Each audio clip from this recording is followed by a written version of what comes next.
Hello friends, कैसे हैं आप सब। आशा करती हूँ आप सब अच्छे होंगे, आपको मेरी वीडियोस अच्छी लग रही होंगी। आज मैं आपके सामने कक्षा 11वीं का इंट्रोडक्शन ऑफ गुडविल लेके आई हूँ। इसके दो कंसेप्ट्स बनते हैं कि एक थ्योरी पोर्शन, एक प्रैक्टिकल पोर्शन। आज हम करेंगे केवल थ्योरी पोर्शन, जिसमें कि हम इंक्लूड करेंगे इंट्रोडक्शन, मीनिंग, पर्पस, नीड और methods of valuation with examples. आइए मीनिंग की ओर बढ़ते हैं। Goodwill is an intangible assets associated with the purchase of one company by another. ख्याति का मतलब क्या है? ख्याति एक ऐसी संपत्ति है जिसमें अनगिनत परिभाषाएं हैं। लेखाकार, अर्थशास्त्री, अभियंता, न्यायालयों में गुडविल को अपनी संबंधित कोणों से कई तरीकों से परिभाषित किया गया है।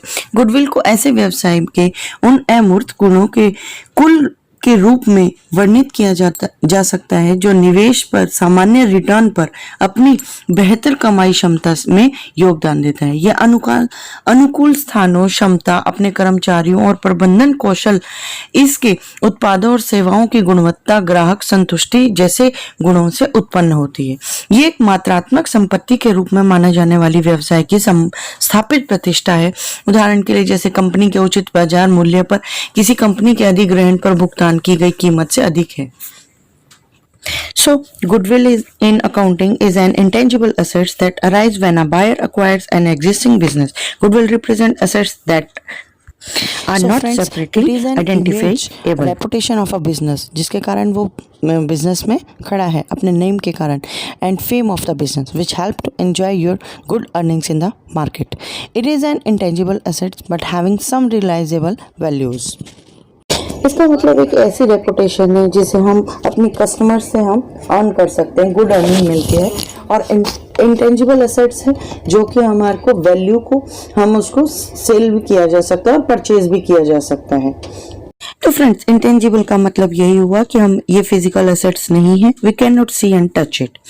तो इसका नेचर कैसा हुआ? It must have characterize of assets, ये असेट्स में हो सकते हैं। This means that must clearly identified value, इसकी एक वैल्यू है। The asset must have future economic benefits, इसको फ्यूचर बेनिफिट मिलते हैं। The firm must be able to expect and predict what value they will get from it. It value must be measurable. It is not assets. We cannot measure its value in monetary terms. Monetary terms में हम इसको valuable नहीं कर सकते, लेकिन इसको measurable कर सकते हैं। इसको कैलकुलेट इसीलिए किया जाता है अगर हमें बिजनेस परचेज करना है तो उसकी गुडविल के साथ परचेज कर सके। अब इसका पर्पस क्या कहता है? पर्पस का मतलब है it represent the non physical assets such as the value created by a solid customers, customer base, brand recognition और excellence of management, business goodwill. ये सब क्या है जो हमारे पर्पस ऑफ गुडविल कहलाते हैं। हमें इसकी नीड क्यों पड़ती है कैलकुलेशन के लिए? तो हमारी नीड है कि चेंज इन प्रॉफिट शेयरिंग। अगर हमारा कोई बिजनेस बेचना चाहता है तो गुडविल कैलकुलेट करनी पड़ेगी ताकि वो उसका भी प्राइस चार्ज कर सके। उसके अलावा है new partners in admitted, partner retires, business is sold. First जो है हमारा फर्स्ट प्रॉफिट शेयरिंग रेशियो जो है प्रॉफिट शेयरिंग रेशियो में चेंज आता है। फॉर एग्जांपल, अगर 3 पार्टनर्स 2-2-2-1 में थे तो अब वो 5-3-2 में शेयर करना चाहते हैं। इसका मतलब उनकी प्रॉफिट शेयरिंग रेशियो में चेंज आता है। इसके लिए हमें गुडविल कैलकुलेट करनी पड़ेगी। नेक्स्ट है हमारा क्यों रिक्वायरमेंट पड़ती है? New partner is admitted. अगर कोई नया पार्टनर बिजनेस में एडमिट होना चाहता है तो उसके लिए हमें गुडविल शेयरिंग वैल्यू कैलकुलेट करनी पड़ेगी। फॉर एग्जांपल, अगर बिजनेस में 2 ही पार्टनर्स हैं, ए और बी, तो सी एंटर करना चाहता है, उसको हम क्या करने लेते हैं? गुडविल कैलकुलेट करते हैं। ऐसे ही थर्ड केस है, अगर पार्टनर रिटायर, अगर कोई पार्टनर एग्जिस्टिंग करना चाहता है, रिटायर करना, बिजनेस छोड़ के जाना चाहता है, उसकी डेथ हो जाती है, तो उस केस में भी हमें वैल्यूएशन करनी पड़ती है। सो ये हमारे नीड्स। ऐसे कौन से फैक्टर्स हैं जिनकी हमारी गुडविल की वैल्यू घट सकती है या बढ़ सकती है? अगर हमारी गुडविल की वैल्यू 10,000 है और वो 20,000 हो जाती है, तो ऐसी कौन से कारण हैं, ऐसे कौन से फैक्टर्स हैं जिसकी वजह से ये 10,000 इंक्रीज हो गई? तो ये कुछ फैक्टर्स हैं जिनकी वजह से हमारी फर्म की बिजनेस की गुडविल जो है बढ़ गई। लोकेशन हो सकती है कि हमारी अच्छी जगह पर मार्केट है। एडवांटेज ऑफ पेटेंट है, आपने किसी को कहा कि हमारी मेरे पास एक ऐसे इंक है, मेरा पेन बनाना चाहता हूँ, आपको पेटेंट मिल गया, आपकी क्वालिटी अच्छी है और मार्केट सिचुएशन किस तरह से, अगर मान लीजिए रिसेशन पीरियड चल रहा है तो आपका बिजनेस भी डिक्रीज़ होगा और आपका प्रॉफिट डिक्रीज़ होगा, और अगर मान लीजिए बूम पीरियड चल रहा है तो आपका प्रॉफिट भी इंक्रीज़ होगा। आपके कॉन्ट्रैक्ट्स पर डिपेंड करता है।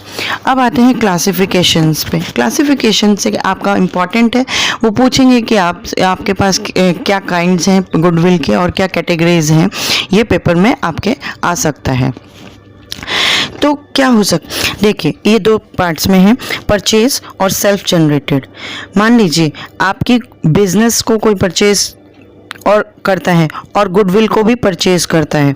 सो अगर एक बिजनेस और ऑलरेडी इस्टेब्लिश है और उसकी गुडविल इस्टेब्लिश है तो दूसरा बिजनेस या दूसरा पर्सन उसको चेंज कर लेता है तो परचेज कर लेता है तो परचेज गुडविल कहते हैं।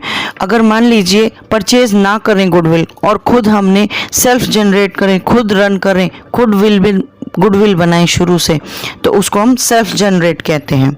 जैसे कि रिबॉक ने अपना बिजनेस खुद से शुरू किया था और अब तक चल रहा है, उसकी गुडविल सेल्फ जनरेट की है, उसने किसी से परचेज नहीं करी, ये उसकी अपनी गुडविल है। तो आपको पता चल गया होगा सेल्फ जनरेट और परचेज किसे कहते हैं। बिना किसी गुडविल को परचेज करे जिसे हम खुद बनाते हैं उसे हम सेल्फ जनरेट कहते हैं। अगर कोई बिजनेस, कोई पर्सन अपने बिजनेस को सेल कर देता है तो उसकी जो गुडविल है, गुडविल भी सेल करनी पड़ेगी। आप बिजनेस को और गुडविल को सेपरेट नहीं कर सकते।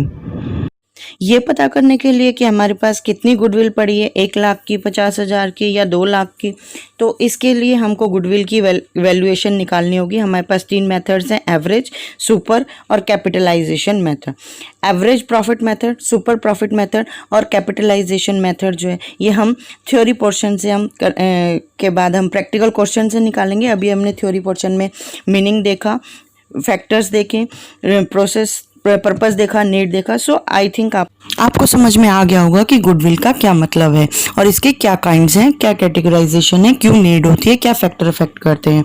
आशा करती हूँ आपको मेरी वीडियो अच्छी लगी होगी। लाइक करें, शेयर करें, सब्सक्राइब करें। Thanks for watching my video.